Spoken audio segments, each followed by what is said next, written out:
no, queridos patitos. Aquí estamos para hablar de otro libro de Alfonso Rojo, como es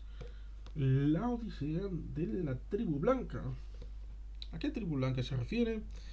A la tribu blanca de los africanos. Sudáfrica, en la encrucijada después del apartheid, enfrenta el reto de superar el racismo sin caer en el caos. Es un libro interesante para conocer qué es esa tribu blanca, por qué engendraron el apartheid, cuál es su legado, o el que pretendían dejar, o el que ha quedado para la historia en ese grupo de antiguos blancos en el sur del continente africano, hasta el punto de que a veces cuando uno piensa en África tiene la percepción prejuiciosa de que los negros son africanos y los africanos son negros. Y cuando uno piensa en el pasado más remoto y piensa en imperios africanos, se olvida Cartago, se olvida Egipto, se olvida grandes imperios con base en África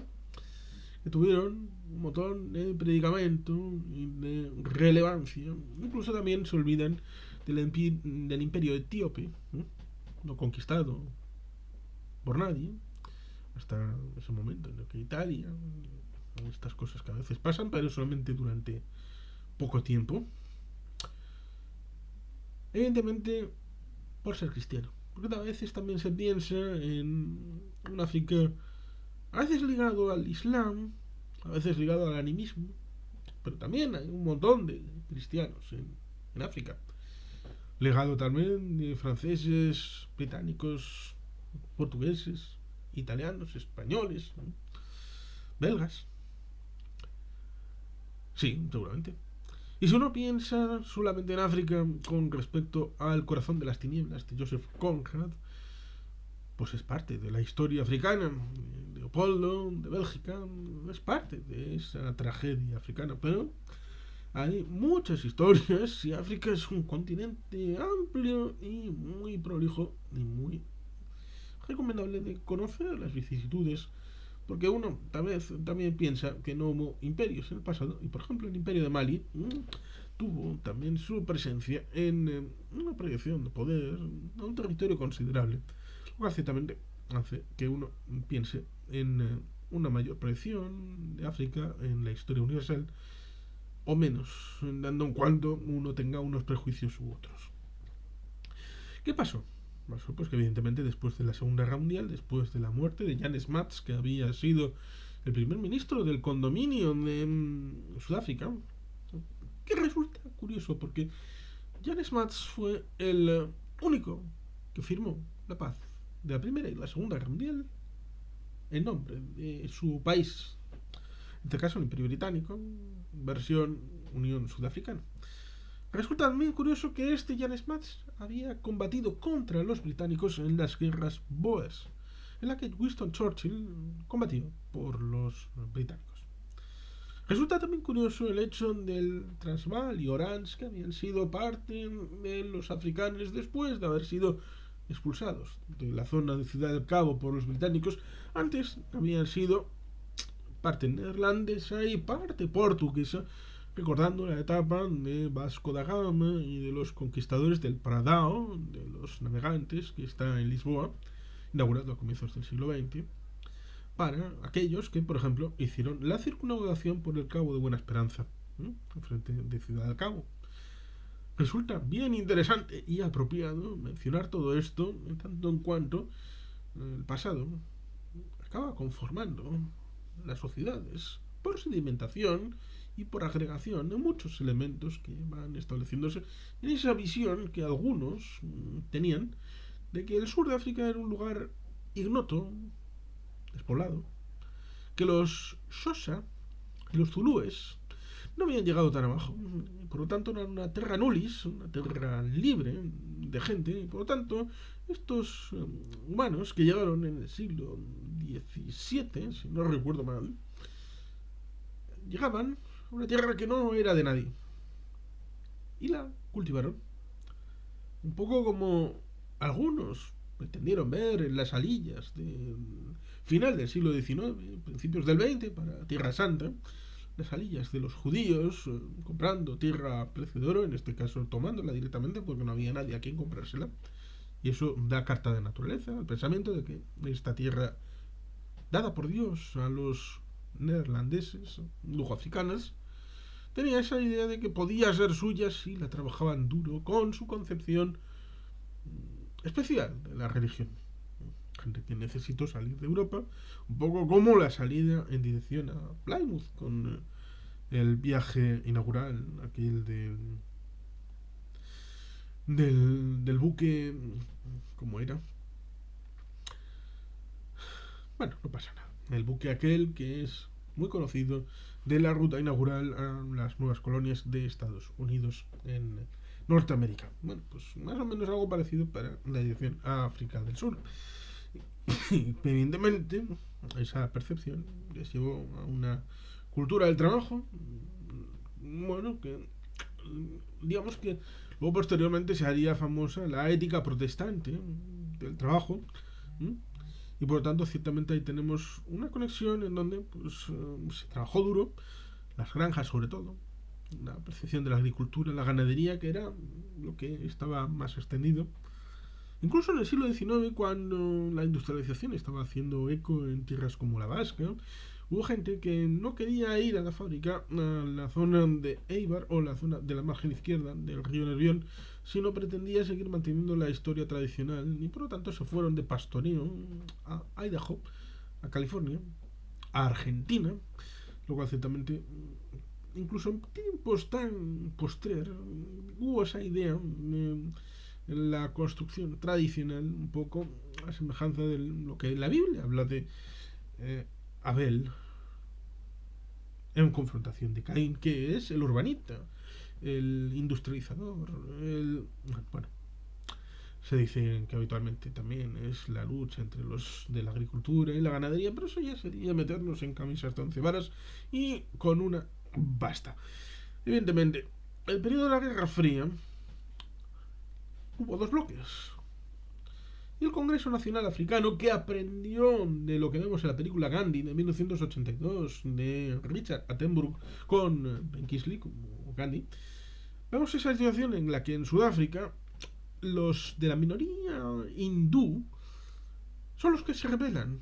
frente a la más mayoritaria minoría de negros o mayoría frente a los blancos de negros que son tan un poco más calmados, no son organizados. Y evidentemente esta situación que luego Gandhi aprovechará para los ashram de la India, digamos que deja el legado de la construcción necesaria del Congreso Nacional Africano, a semejanza del Congreso Nacional Indio. Y esta situación hará que después de la Segunda Guerra Mundial, con el visto de la izquierda revolucionaria, con el apoyo después de la victoria en Cuba del 1 de enero de 1959, con el apoyo de la Unión de Repúblicas Socialistas Soviéticas,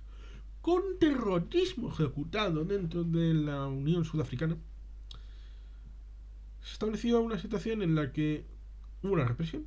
para el Congreso Nacional Africano y le metieron en la cárcel al señor Mandela. Ciertamente luego hubo unas guerras de frontera, como fue la situación de la independencia de Angola después de la situación derivada de la Revolución de los Claveles en abril de 1974, la situación derivada de la voluntad decidida de deshacerse de todos los territorios no portugueses fuera de Portugal, incluyendo Tanzania, incluyendo Angola. Lo intentaron con Macao.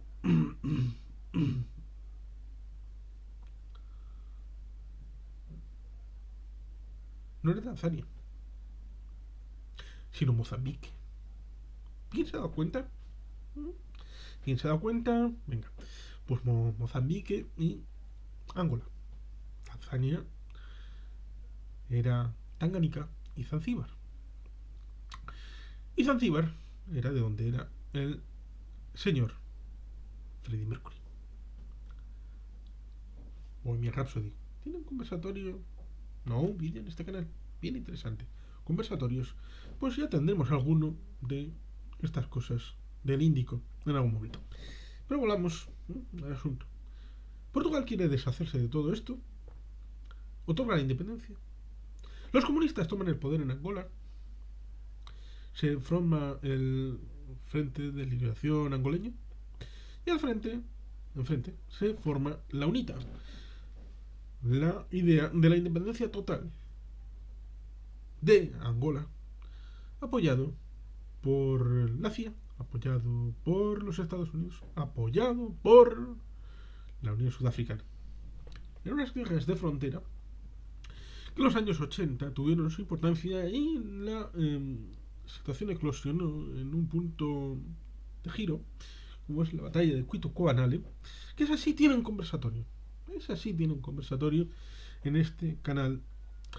porque fue un punto de giro que Occidente no fue capaz de adivinar, y sobre todo el prurito de no apoyar nada vinculado al régimen del apartheid. Estaba ahí en esa situación en la que, bueno, pues esa división hipócrita en donde había regímenes negros peores que el apartheid, pero como el apartheid lo hacían blancos, pues entonces era posible apoyar regímenes que luego se convertirían en totalitarios, como el de Zimbabue, con Robert Mugabe, y otros peores, como el que se autotituló el último rey de Escocia, que saben quién es, o comedores de carne humana, un montón de gente que fueron dictadores, fueron negros, oprimieron a sus pueblos, pero como dijo Franklin Delano Roosevelt, lo dicen que dijo, son los hijos de puta, pero son nuestros hijos de puta. Ellos, los comunistas, tienen los suyos y nosotros tenemos los nuestros. No pasa nada. Y por tanto, ciertamente ahí tenemos esa situación en la que la derrota de la UNITA en Angola hizo posible que lo que antes había sido alemán, que es Namibia, que fue organizado por la Organización de Naciones Unidas, como antes había sido por la Sociedad de Naciones para el condominio con Sudáfrica, Sudáfrica lo mantuvo hasta que no pudo hacer otra cosa que declarar también su independencia en 1990. Y ese elemento de guerras de frontera se establece en la idea de que el colchón de protección de Sudáfrica desaparece y por lo tanto en 1990 vota, deja el poder, llega Friedrich de Klerk, que negocia como habían negociado previamente en la cárcel con Nelson Mandela y con la cuadrilla, que luego fueron los presidentes de Sudáfrica. Con lo cual, ciertamente, ahí tenemos una situación en la que hubo el cambio. Y ahora nos parece todo muy claro, prístino, de que lo que debía de ser estaba en una autopista completamente llana hacia el futuro, hacia el mañana. Pero, en este libro que es de 1993, justo un añito antes de las elecciones aquellas que ganó Nelson Mandela, y que durante esos 5 años estuvo mandando Nelson Mandela con, en principio, 1994-1997, que el primer vicepresidente era Frederick de Klerk, un blanco dentro del gobierno, en un puesto preeminente para aquella relación de tratar de restablecer las relaciones entre comunidades, no superar la situación con un recambio, que es lo que pasó en Zimbabue, en donde el antiguo régimen blanco, que había pretendido independizarse en 1960 y el Reino Unido lo negó, fue un cambio en donde Mugabe con el tiempo acabó pensando de que estos blancos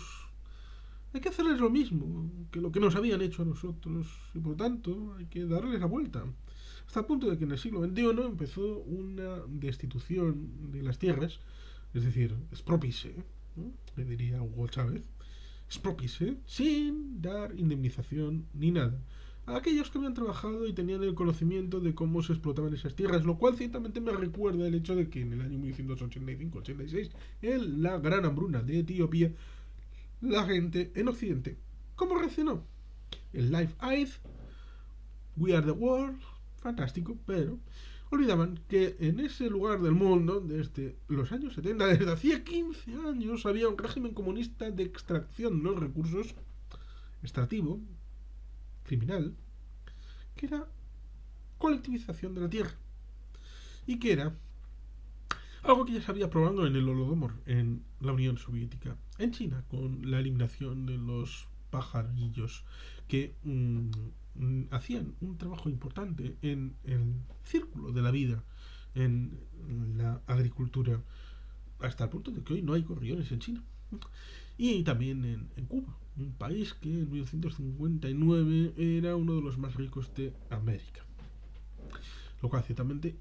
debería hacer pensar el hecho de que políticamente debería haber habido una respuesta mucho más fuerte porque estructuralmente era una hambruna inducida por el comunismo, no por otra cosa. Pero simplemente se pasó por alto la crítica política y se puso encima de la mesa un apoyo humanitario. Y dices, fantástico. Se olvidó el apoyo de Castro a Mandela. Se olvidó el apoyo terrorista hacia el Congreso Nacional Africano. Se olvidó el apoyo desde Moscú, desde la Unión Soviética, a estas circunstancias. Se olvidó la guerra de frontera, en donde tuvieron mucha importancia para armar a los que estaban del lado de los comunistas, ya fuera en Angola, ya fuera en Namibia, ya fuera en Mozambique, ya fuera en la propia Sudáfrica, a través de esta gente que fue encarcelada. La gente se acuerda del final de Steven Biko, aquella película de Kevin Kline, y poco más. Poquito más, porque pretenden establecer una forma de relato de blancos y negros, nunca mejor dicho, en donde los blancos eran malos, los negros eran maravillosos, espectaculares, amables, encantadores. Pero ciertamente, lo mismo que mi amigo Jorge Dorta, de Canarias, establece, economista, muy bueno, establece la idea de que, en realidad, quien abrió los goznes de la finalización del apartheid no fueron ni el Congreso Nacional Africano ni Nelson Mandela, sino un grupo de antiguos liberales británicos, porque había gente de origen británica y gente de origen africáner. Había una minoría de blancos que eran de origen británico y que formaban parte de las instituciones del Afrikaner Apartheid, y que poco a poco, con derechos humanos, con principios liberales, fueron estableciendo una doctrina que fue calando dentro de los propios blancos. Hasta el punto de que hubo una votación donde, a semejanza de lo que sucedió en 1975-76 con el propio régimen franquista y la votación aquella para hacerse el araquí de las cortes franquistas, hubo una votación en referéndum dentro de los blancos, que eran los únicos que podían votar, para decir que el fin del régimen estaba cerca y que estaba avalado por ellos. Y eso es lo que permitió, dentro del mandato de Frédéric de Klerk, la hora de unas elecciones libres en 1994, en donde ganó Nelson Mandela. Por eso es interesante tener una prisma más amplia, más holística, y por eso resulta interesante el libro de Alfonso Rojo, que me resultó una novedad cuando lo pude leer, bien interesante para conocer ese trasfondo y esa perspectiva del 1993 de algo que todavía no se sabía cómo iba a llegar. Si iba a haber una guerra civil, la situación de KwaZulu Natal con el partido que era independiente, enfrentado muchas veces con el partido del Congreso Nacional Africano, la situación de los propios blancos. Luego se ha sabido que hasta 1 millón de blancos salieron en dirección a diversos países, por ejemplo entre 2004 y 2014, que cuando llegó Cyril Ramaphosa hubo una reforma de las normativas, de las leyes, para establecer el mismo régimen que en Zimbabue, para la idea de expropiar las granjas de los blancos sin ningún tipo de indemnización. Cual ciertamente es una llamada a la atención de que puede darse el efecto rebote, a pesar de que hubo un tiempo de paz, un dividendo de la paz, un dividendo del hecho de construir una sociedad aglutinadora, pero cuando la economía funciona mal, se pone el foco en cosas un tanto irracionales, como por ejemplo lo que pasó después del gran terremoto de Tokio de 1923, acusando a los coreanos de las consecuencias de un terremoto, de una fuerza de la naturaleza, conocida por los japoneses, pero la irracionalidad les llevó a cometer tropelías con los coreanos. Algo parecido puede pasar en situaciones donde la economía se ha desplomado, como la sudafricana actualmente. Hemos tratado en algún vídeo de esto. La situación de la educación es terrible y por lo tanto ciertamente necesitan estímulos internos y externos, externos a través de los BRICS, a través de la conexión con China, a través de la conexión con Rusia, tratando de ser de una cierta ayuda y jugar con el antioccidentalismo, lo cual ciertamente nos lleva al hecho de que hicimos para poder mantener a Sudáfrica dentro del ámbito occidental. Primero con la autoexclusión, segundo con la denigración y tercero con el apoyo a aquellos que desde un punto de vista antioccidental, marxista-leninista, se aprovecharon de la buena voluntad de Occidente para establecer regímenes liberales, con el apoyo fundamentalmente desinteresado de estos liberales británicos que lo que querían era la plasmación de unos principios que fueron utilizados para abrir la espita del régimen y cambiar la situación, pero con la evolución posterior que ha derivado en este comienzo de la segunda década del siglo XXI. Por lo tanto, ciertamente las consecuencias inmediatas no fueron agoreras, como se podía plantear en 1993-94, pero la situación no es buena en el año 2023, 30 años después de la escritura de este libro. Hemos de recordar también un pequeño detalle antes de hacer un vistazo al índice y a la parte de atrás del libro, en donde se establecieron planes. En el ámbito del Ulster se establecieron planes en 1972-73, antes de la integración en las comunidades europeas, de hacer un reparto del propio Ulster dentro del Reino Unido, en donde las comunidades más mayoritariamente católicas se reintegrarían dentro de la República de Eire, de Irlanda, y el núcleo cercano a Belfast tendría el mantenimiento dentro del ámbito de la República del Norte de Irlanda. No es la República, pero sí es el norte de Irlanda, sino dentro del Reino Unido. Habría una subdivisión dentro del ámbito del Ulster con una separación y hasta el punto de que se planeó que iba a haber una mudanza de aquellos núcleos de donde habría mayoría católica y habría núcleos de residencia de protestantes, se les movería al nuevo núcleo protestante en torno a Belfast, y los católicos, ya sea de Belfast o de la nueva zona reducto de los británicos en el norte de Irlanda, se pasarían al sur, a Derry, la zona más cercana a la República de Irlanda, y que pasaría a ser República de Irlanda. Pues algo muy parecido. En los años 70 se planteó, a través, en principio, que algo se hizo con los Bantustán, estas proclamaciones de independencia de algunos territorios de mayoría negra, que eran lo que Bashar al-Assad diría como aquello de la Siria improductiva, para decir, bueno, esto no me interesa, no pasa nada, es el territorio internacionalmente reconocido como Siria, pero es un desierto, no, es basura, no pasa nada. Que no lo controla el régimen. Pues algo parecido había con estos territorios que eran los Bantustán, que no quería controlarlos el régimen sudafricano porque eran de mayorías y trataba de establecer una situación que, bueno, los ciudadanos negros fueran para allí y tuvieran su régimen. E incluso se estableció la idea de separar en dos, una mitad oriental y una mitad occidental. Incluso también una idea de, en torno a la Ciudad del Cabo, amplio espectro, establecer una zona puramente de blancos, y esa sería una nueva república, y el resto, pues para los negros que se distribuyeran como quisieran. Luego podemos hablar de que después de 1994 en adelante, pues la zona tiene dos pequeñas zonas enclave, exclave, o más o menos aquellos dos países que están imbuidos en la zona cercana a Mozambique. El imperialismo africano también ha tenido su importancia con la política de Sudáfrica para con estos dos territorios. Ahí lo dejo. Pero ciertamente tenemos una situación en la que se hizo ese proyecto, pero nunca llegó a nada, afortunadamente, o desafortunadamente, porque nunca sabremos cómo habría evolucionado la cosa si se hubiera llevado adelante. En este momento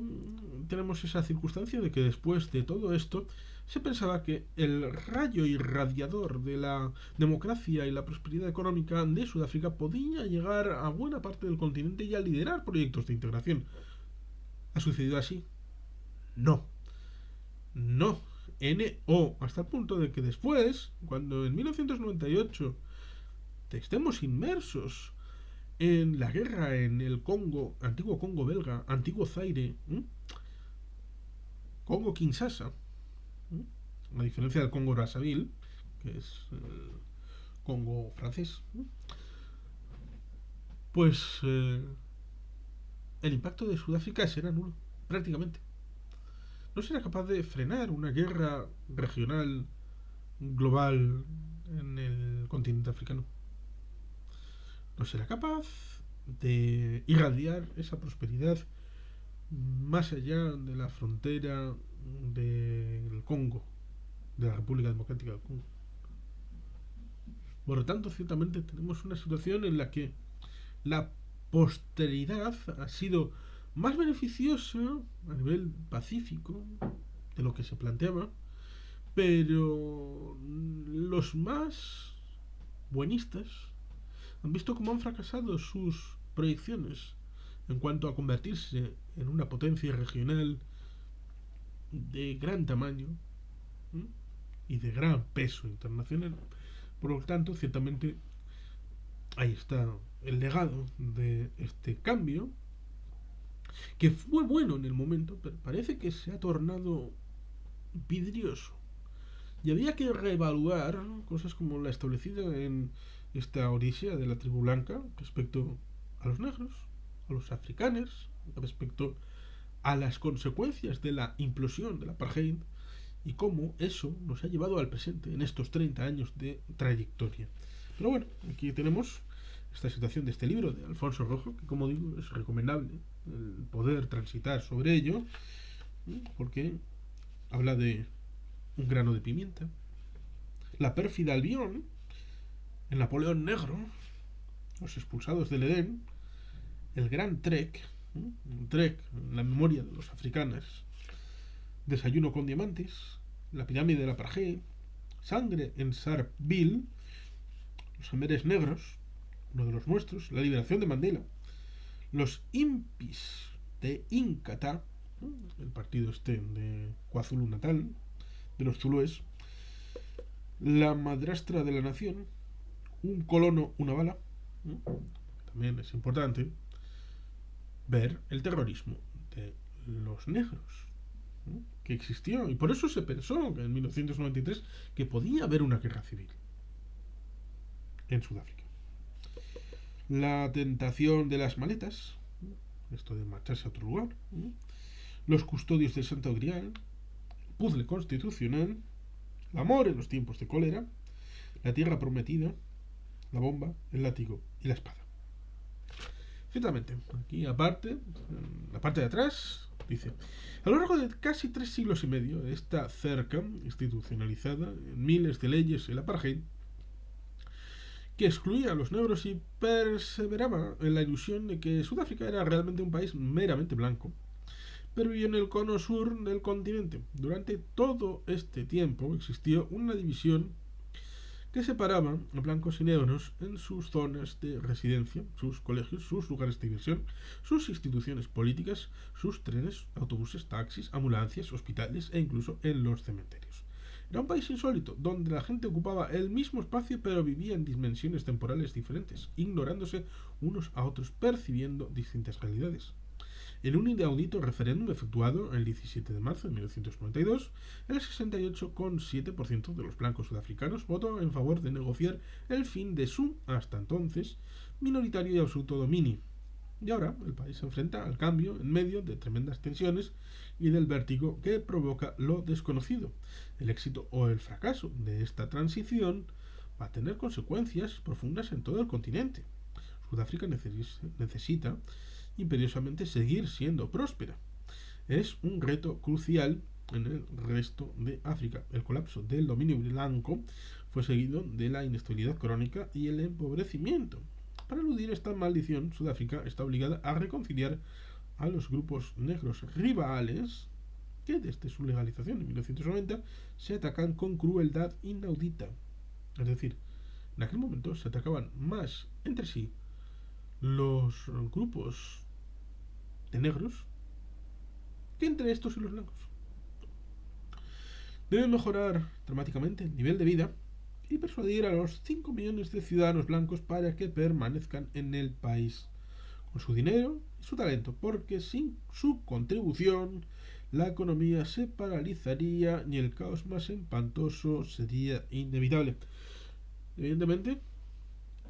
de estos 30 años que han ido desde este momento en el que sale este libro, La Odisea de la Tribu Blanca, habría que ser capaces de escribir un relato de estos 30 años sin caer en tentaciones fáciles, hablando de que si uno habla mal del régimen post-apartheid, está alabando al propio apartheid, lo cual ciertamente sería una falacia y una trampa dialéctica para autojustificarse y autoabsolverse de los momentos críticos